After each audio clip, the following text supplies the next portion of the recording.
ዝቅ እያለ ለቸኮሌቷ አፈቅርሻለሁ የኔ ንግስት አለ። ኦ ማይ ጋድ ኦ ማይ ጋድ ሴንሴቲቭ ፓርት ማርክ ማርያም ኮንግራጁሌሽን ማርያም በጣም ደስ ብሎኛል። እንደዚህ ፍቅርን ከፍ ዝቅ ብለ በጣም በፍራቻ ስለጠየካት እንደዚህ ነው ሴት ልጅ እንደዚህ ነው የሚያምርባት። እውነቴ ነው። ቸኮሌቷ በጣም ነው ያደነኩሽ። ቸኮሌቷ ልቡን ከፍ ዝቅ ነው ያደረገችው። እንዴት እንደፈራት አያችሁ። ሴት ልጅ ለራሱ ክብር ሲኖረው ወንድ ልጅ ቆፍጠን ስትሉበት እንደዚህ ነው እየተንቀጠቀጠ ፍቅሩን የሚገልጽላችሁ ገባሽ እንጂ ሄዳችሁ ወንድን አፈቅራለሁ አትበሉ። በጣም ነውር ነውና ቸኮሌቷ እንግዲህ በክብር የፍቅር ጥያቄ ተቀርቦላታል። ማርክ ይችን የመሰለች ቸኮሌት ስላገኘህ በጣም ደስ ብሎኛል። በነገራችን ላይ ማርክ በጣም ይመቸኛል። አንዳንዴ እነ ሩታ ጋር እየዋሸ ነው እንጂ ማርክ ምስኪን ልጅ ነው። በቃ እኔ እንጃ ስለ ሄሉ ምንም አይነት መጥፎ ነገር ስላላወራ በጣም ነው የምወደው ማርኬን ማለት ነው። ግን አንዳንዴ ይዋሻል፣ ይሰክሳል እነ ሩታ ጋር እውነቴን ነው። እና ቸኮሌቷን እንደዚህ ከፍ ዝቅ ብሎ ስለጠየካት ደስ ብሎኛል። እንግዲህ እንኳንም ፍቅረኛ ያስክ። ሌላ ሄሉዬ ደግሞ አንድ ቀን ያንቺም እንደዚህ ህልምሽ እውን እንደሚሆን ምርጥ የሆነ ፍቅረኛ እንዲሁ ልቡ ከፍ ዝቅ ብሎ በክብር ጠይቆሽ የሚያገባሽ ባል ይሰጥሻል ብዬ ተስፋ አድርጋለሁ። ሲሆን ይሄ ሼበላው ይሆናል። ከዛ ውጭ ግን እግዚአብሔር ያለው ያዘጋጅልሽን እንደሚኖርሽ ተስፋ አድርጋለሁ። አሁን ፍቅርዬና ሄሉ ናቸው የቀሩኝ። እነሱም እንደዚህ ልቡ ከፍ ዝቅ ብሎ በክብር ጠይቆ የሚያገባቸው ባል እስከሚያገቡ በጉጉት እየጠበቅኩ ነው። ሄሉ መንገድ ጀምራለች። ፍቅርዬም አንድ ቀን እንደሚሳካለሽ እርግጠኛ ነኝ። በጣም የምትወጂው የሚያከብረሽ ክብርሽን ጠብቀሽ እንጂ እንደው አደራችሁ ወይኔ ፍቅርና ሄልን እንዳታዋርዱኝ እንደማታዋርዱኝ እርግጠኛ ነኝ። ለወንድ ልጅ የፍቅር ጥያቄ አቅርባችሁ እንዳታዋርዱኝ። አያደርጉትም እነሱ እርግጠኛ ነኝ። ግን ካደረጋችሁ ወይኔ ተዋረድኩ አውቄ ነው። እነሱ እንደማያደርጉት በሙሉ ኮንፊደንስ ነው የምናገርላቸው ማለት ነው። ፍቅርና ሄሉ እርግጠኛ ነኝ አያደርጉትም እንደዚ አይነት ጥያቄ። ስለዚህ ሩታ ትናንትና ያልተከበረችበትን ምክንያት ልንገራችሁ። ኤፋ እንደዚህ ወጥቶ አርፈሽ ተቀመጭ ሊልበት የቻለበትን ምክንያት ልንገራችሁ። አንደኛ ጠይቀው አስገድደው ነው፣ ያለ እነሱ ፍቃድ ነው ለራሱ ያደረገችው። ሲቀጥል ደግሞ እሷ ቤት ወጥታ ሄደች። ያንም ዝም ሲል በጣም አናደዳቸው። ቤቷን ጥላ ሄዳ እንደዛ ፎነ ስትል ከዛ አረገዝኩ ብላ መጣች። በፊት አርግዛ አሁን አረገዝኩ ዱባይ ካልሄድኩ አለች። እሷን ይዞት እየተንከራተታ ሄደ። ስለዚህ ቤተሰብ የማያከብራችሁ እራሳችሁ ክብራችሁን ስለማጠብቁ ነው። ሩታ ራሷ ሰተት ብላ ሄደች፣ ቤተሰቦቿ ሳታከብር። ከዛ በኋላ የሱ ቤተሰቦች ሊያከብሯት አይችሉም። በቃ ኤፍሬም ብትረዳት ምን አገባ በሱ ህይወት። ተረባክሽ በደንብ ነው የሚያገባው። ቤተሰብ የሚያከብርሽ ማለት ነው በክብር ደፋ ቀና ብለው ጠይቀው ሲወስዱሽ እንጂ አንቺ ጠይቀሽ ኑ ጠይቆን ተብለው ተለምነው ሽማግሌ ካላክ ተብሎ ተለምነው በግድ የሆነ ነገር ቤተሰብ ደስተኛ ይሆን ይንቃቸዋል። በጣም ነው የምትናቁት። እውነቴን ነው የምላችሁ። እና ለሩታ እንደዚህ አይነት ኤፋ ለምን መልስ እሰይ ደግ አደረገ። እንኳንም ልክ ልኳን ነገራት። ገና ከዚህ በኋላ ማለት ነው ገና ብዙ ጉርታ ያለሽ ገባሽ። ልጅ ስትወልድ ገና በጣም ነው የሚረግጧት ገባሽ። ያለ ጋብቻ ነው ከዚህ በኋላ ልጅ የምትወልደው። ስለዚህ ለሩታ ልክ ልኳን ነው ኤፋ የነገራት። የልቤን ነው የተናገርክልኝ የኔ ጌታ። አዎ ታሽለጠለጠ እኮ ልጁ። ሄዳ ወንድ ጋር ስትላላጥ በጥፊ ሲልሱት ምናምን ዝም እያለ አሁን ደግሞ በቃ ራጊ ፈጣሪ ሆናለሁ አለች። ከዚህ በኋላ ማርፋ ተቀመጥ። እስከዛሬ ለዶላር ነበር ለካ ኤፋም እየለመነ ሩታዬ ተመለሽ ወደ አብረሽ ተፋቃሪ ሚላት እንዲሸቀል ትንሽ ነው መኪና እንዲገዛ። አሁን ለሰርግ ነው ዝግጅት ነው የሚሄደው ትላላችሁ። ኧረ እባካችሁ የሰርግ ዝግጅት አይደለም የኔ ውዶች። የቤተሰብ የራሳቸው የሆነ ቢዝነስ አላቸው ገባችሁ እንጂ ለሷ አይደለም። እሷም ለዛ ነው እና ያለችው እንጂ ለሷ ጥቅም ቢሆን ለጋብቻው ቢሆን ኑሮ አታስመጣውም ነበር። የሚሆነው ነገር ምንም አይመስላትም። ግን አብረሽ የሚያደርገው ነገር ያጠራጥራታል። አልተጋቡም። ምንም እሱን የምትይዝበት ውል ስለሌላት አታምነውም። እግሩን ነው የምትከተለው። ገብቷቸዋል። ትቷት እንዳይሄድ። ምክንያቱም ምንም ማረጋገጫ የላትም። በቃ ትቷት ቢሄድ ጋብቻ የላትም ምን የላትም። በቃ ሽማግሌ ብቻ ነው የተላከው። ስለዚህ ሩታ በቃ አታምነውም። አብረሽ የሚያደርገው ነገር እያሳመናት አይደለም። በቃ እሷ እርግጠኛ የምትሆንበት ነገር የላትም። ከአብረሽ ጋር ተግባባን አይደለ? እንዴት ናችሁ የኔ ማሮች የኔ ወዶች? በጣም ደህና እንደሆንኩ ታውቃላችሁ።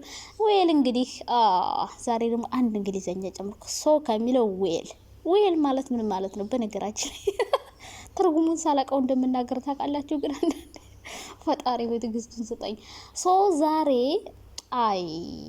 አይሰማኝ። አሁን እንግሊዘኛ በጣም እየተለማመድሽ ነው፣ ታውቆሻል። ግን የኔ ቆንጆ ኦ ማይ ጋድ ዛሬ መነጸሬን ገጨጭ አድርጌዋለሁ። የት ላይ አትሉኝም? ባለፈው ባደረኩት በመነጸሬ ሙድ ያዛችሁብኝ። በእውነት ሙድ ይዛችሁብኛል። ሶ እንኳን ያዛችሁብኝ። እኔ እናንተን ፈታ ለማድረግ መቼም የማላደርገው የለኝም። እኔ ጭራሽ ረስቼዋለሁ ይላችሁ ዩቲዩብ እያየሁ ቪዲዮን የምቀርጸው። አንዳንዴ እንቅልፌን ላንቀላፋ ሁሉ ይችላል፣ ልተኛባችሁ ሁሉ ይችላል፣ ሰዎች አሉት። ስለዚህ ከእንቅልፌ ስነቃ ነው ወይ ሰው ብር ማደርግላችሁ እና መነጸር ከተሚዎች መነጸር ይላል፣ እኛ መነጠር ነው። ሶ ዛሬ መነጸሬን እንደዚህ ገጨጭ አድርጌዋለሁ፣ ግንባሬ ላይ ማለት ነው። ዛሬ አስተካክየዋለሁ፣ የተከረባበተውን በስትሬቱ አድርጌዋለሁ፣ ኖርማል አድርጌዋለሁ። ሶ እኔ እናንተን ምክር የማልሰማበት ምንም አይነት ምክንያት የለኝም። መነጸርሽን አስተካክይ ስላላችሁኝ አመሰግናለሁ የኔ ማሮች። እንደዚህ እኮ ነው እኔ የምወዳችሁ እኮ ለዚህ ነው ለእኔ ያስባችሁ አስተካክይ ስትሉኝ አስተካክላለሁ። ከዛ ውጭ ግን በምናገረው ነገር ስትሳደሙኝ ደግሞ ያው የመልስ ምት አለኝ። መልስማ አላጣላችሁም። ሶ ኦ ማይ ጋድ አንቺ ልጅ ግን በጣም እያቃመኝ። አረ ወይኔ እናንተ እንደምን እንደሚሻል። እሺ አሁን ወደ ወሬያችን እንሂድ ጋይስ። እኔ የምላችሁ እናንተ ወይኔ ማርክ ልቡ ከፍ ዝቅ ነው ያለው። የእውነት ፎንቀን የገባለት ኦ ማይ ጋድ ማርክ ኮንግራ ብያለሁ። እና ፍቅር ይዞታል የምር ፎንቃን የገባለት። ኦላላ እንዴት እንደሚንቀጠቀጥ አያችሁት? እውነቴን ነው የምላችሁ ሴቶች እንደዚህ ክብራችሁን አስጠብቁ። ቸኮሌቷ ማለት ነው አንቀጥቅጠዋለች ነው የምላችሁ። አይን አልሰጠችውም፣ ፊት አልሰጠችውም። እና ፍቅር አገላለጽ አቤት ቸኮሌት በእውነት እንደው ማርክ እንደው ፈጣሪ ሰይጣን አይገባባችሁ። እውነቴን ነው የምላችሁ። ደስ የሚሉ ካፕሎች ናቸው፣ ምርጥ ናቸው። በቃ ቸኮሌቷ በቃ ንጹህ ናት፣ ፈታ ዘና ያለች ናት። በቃ ምርጥዬ ልጅ ናትና እንደው ፈጣሪ እንደው ከዚህ ከሚዲያ አይን ይጠብቃችሁ። እውነቴን ነው። አንተንና ሄሉን የለየ የሰው ምላስ ከሷ ጋር እንደው ፈጣሪ ይጠብቅህ። አንዳንዴ ሶሻል ሚዲያ ላይ ባታወጡ ሁሉ ደስ ይለኝ ነበር። ግን እንግዲህ አንዴ ኦልሬዲ አውጥተኸዋል። እንግዲህ ማርኬ ጥሩ ሰው ነው። ይሄ እውነት እኔ ማርክ ጥሩ ሰው ነው ብዬ ነው የማስበው። እኔ ምንም መጥፎ ነገር አይቼበት አላቅም። በተለይ በሄሉ ጉዳይ ነው የምወደው እኔ። በቃ ምንም ነገር ስለሷ ያወራው ነገር የለም። በቃ ስለሷ መጥፎ ነገር ስናወራ ራሱ ተዋታ ትደርሱባት ነበር የሚለውና በጣም ነው የምወደው ማርኬ። ነገር ግን እነ ሩታ ጋር የምትሰክሰውን ነገር አንዳንዴ ደግሞ ታናድደኛለህ። አብሮ ውሸት ጋር ያለቀልቃል። እውነቴን ነው የምላችሁ፣ አብሮ ያለቀልቃል ነው የምላችሁ ሩታ ጋር። ስለዚህ አንዳንዴ ተዋሻለህ፣ የራሱ ጉዳይ፣ ችግር የለውም። ስለ ውሸቱ ያው ስራ ነው፣ ስራ ችግር የለውም። ሶ ኮንግራ ብያለሁ ማርኬ። ያው አንድ ሰሞን እኮ ማርክን ያፍቅረው ነበር ታውቃላችሁ።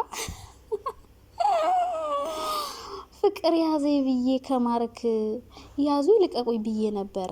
አራውቄ ነው ፍቅር ይዞኝ ሳይሆን ዝም ብዬ ዩቲዩብ ልፈትፍትበት ብዬ ነው። አንዳንድ ሰው እውነት መስሏቸው እራት ታገኘውም እንጂ ገልጡ እያለ ኦ ማይ ጎድነስ። እና ዞሮ ማርክዬ ኮንግራ ብያለሁ። እንግዲህ ሄሉዬም የኔ ውድ ነገር መቼም ቆንጅዬ ቸከስ እንደሚሰጥሽ እርግጠኛ ነኝ። እንደ ቸኮሌቷ ሴቶችዬ ክብራችሁን አስጠብቃችሁ ተጠይቃችሁ ምናምን ሲሆን ወይኔ ሲያምርባችሁ የሴት ወግ ሲይዛችሁ እንደው ስትሽኮረመሙ ስትግደረደሩ እንዴት እንደሚያምርባችሁ ታውቃላችሁ። በቃ እንደዚህ ነው ሴት ልጅ ማለት እንጂ ወንድ ልጅ አፈቀርኩ ብሎ አሁን ፈኪ አዋረድሽኝ አይ ፈኪ አይ አንቺ አይናውጣ እውነቴን ነው። እኔ እንደው ሴቶች እንደው ወንድን ሲሞካሙቁ በጣም ነው የሚያናድዱኝ። እንደው ክብራችሁን ጠብቃችሁ ምን አለ እንደው ብትጠየቁ፣ እንደው ወግ ቢደርሳችሁ ምን አለበት? ኧረ በስመ አብ ወልድ አፈቀርኩ እንደው ሼም የለም እንደው ካሜራ ደቅኑ። አቤት። ለማንኛውም እንግዲህ ሄሉና ፍቅርዬን ለማጋባት ጉዞ ላይ ነኝ። ያው ሰርጋቸው ሄዳለሁ ታውቃላችሁ። እነ ደመቁን እንደዛ አድርገው ድረዋቸው እኔ የፍቅርና የሄሉ ሰርግ ጊዜ ፈጣሪ እንደው እድሜን ያርዝመው እንጂ ትልቅ እየጎራዳ የሆነ ቤሎ ገዝቼ እስከ እግሬ እየጎተትኩኝ ማለት ነው የሚሄደው። እውነቴን ነው የምላችሁ። የእነሱ ሰርግማ አልቀርም ሄዳለሁ። ኢትዮጵያም ቢሆን የትም ቢሆን እንደምንም ብዬ ሰርጋቸው ሄጄ እኔ እድራቸዋለሁ። በእርግጠኝነት በእድሜ እኔ ይበልጣቸዋለሁ ወይስ ይበልጡኛል አላቅም። ብቻ ፍቅርን በእርግጠኝነት እበልጣታለሁ። ፍቅር 20 ዓመቷ ነው ምናምን። እኔ አሁን ለምሳሌ እኔ ስንት ዓመት እንደው ታውቃላችሁ? ገምቱ እስኪ። አይ ገና ጩጬ ነኝ በእውነት። ሄለን ጋር እኩል ነው የምንሆን። ሄለን ጋር እኩል ነው የምንሆን። አትበልጠኝም ሄለን፣ አልበልጣትም። ስለዚህ ምንም ቢሆን ምንም እንደምድራችሁ አይናው እርግጠኛ ነኝ። እመጣለሁ የሰርጓችሁ። በክብር እንደምትዳሩ አውቃለሁ። እንደማታሳፍሩኝ እርግጠኛ ነኝ። ከዛ ውጭ ግን እንደ ሩታ ፊት ካላችሁ እንደዚህ ነው። ወንድሙም እህትም ነው እየመጣ የሚገለፍጣችሁ። ተግባባን አይደለ? አይዋ መልካም ቀን ይሁንላችሁ። እኔ